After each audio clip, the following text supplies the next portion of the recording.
जी madam, flood बारे क्या update है आपकी? देखो जी, पिछले 2 दिन ਦੇ ਵਿੱਚ बहुत भारी बारिश हिमाचल प्रदेश में भी और हमारे ज़िले में भी और सारे आसपास के इलाके में हुई है, जिसकी वजह से समय समय पर जो पौंग डैम में इनफ्लो है वो बढ़ा है। बट लगातार जो है उस पर बीबीएमबी की तरफ से और उनके साथ कोऑर्डिनेशन में डिपार्टमेंट ऑफ वाटर रिसोर्सेज की तरफ से हमें इनपुट आ रहा है, और जिसके बेसिस पर आगे का जो डिस्चार्ज है वो बहुत ही तकनीकी तौर से डिसाइड किया जाता है। तो आप देखेंगे कि जो डिस्चार्ज भी है उसको भी अकॉर्डिंगली रेगुलेट किया गया है। इसके साथ ही चक्की रिवर में जो कि पठानकोट की तरफ से आती है, उसमें पिछले दिनों परसों ख़ास तौर पर काफ़ी ज़्यादा मात्रा में पानी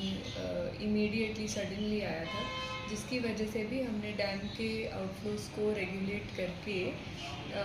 लगातार उस पर नज़र बनाई हुई है। परसों ज़्यादा वॉल्यूम में पानी आने की वजह से मोतला, मेहताबपुर, मुकेरियाँ में कुछ विलेजेस में जो है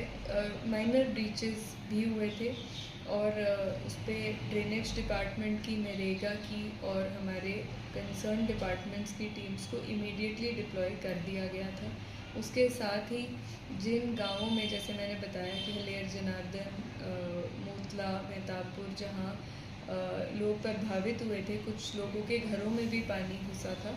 उनका हमने पर्सनली कल जाके जायज़ा भी किया था। हमारे माननीय मंत्री जी वीरेंद्र कुमार गोयल जी, हमारे माननीय एमपी साहब जब्बेवाल जी, लोकल एमएलए साहिबान और ज़िला प्रशासन, सारी विभागों की जो टीम्स थी वो कल मौके पर मौजूद थी। वहाँ हमने लोगों से बात की, सरपंच से बात की। हम लगातार उनके साथ कम्युनिकेशन तो कर ही रहे थे, तो उन्होंने भी बड़ा कोऑपरेट किया और जल्दी जल्दी वहाँ से जो इवैक्यूएशन की ज़रूरत थी वो भी कराई। मेडिकल कैंप्स कल वहाँ पर लगे हुए थे, पशुओं का चारा वहाँ पर उपलब्ध कराया, पीने का पानी, क्लोरीन की टैबलेट्स, और जिन लोगों का घरों के सामान का कुछ नुकसान हुआ था पानी आने की वजह से, उसके लिए हमने रेवेन्यू टीम्स भी लगा दी हैं, जो उनको इमीडिएट तौर पे कॉम्पेंसेशन की तरह भी कुछ ना कुछ प्रोवाइड करेंगे। उसके साथ ही रेड क्रॉस और बहुत सारी एनजीओज़ हमारे साथ काम कर रही हैं, ताकि वहाँ लोगों को किसी तरह की असहूलियत ना आने दी जाए, और उनको खाने पीने का प्रबंध है, राशन का प्रबंध है, रहने का प्रबंध है, वो सब किया हुआ है। उसके साथ ही जैसे आप जानते हैं कि पिछले 10 दिन के करीब से टांडा के अब्दुल्लापुर और रडा, फतेहकुल्ला वाले एरिया में भी एनएच के ब्रिज के गाइडबंद में प्रॉब्लम होने की वजह से वहाँ पर भी पानी आया था। वहाँ पर भी हमारी टीम्स लगातार 24/7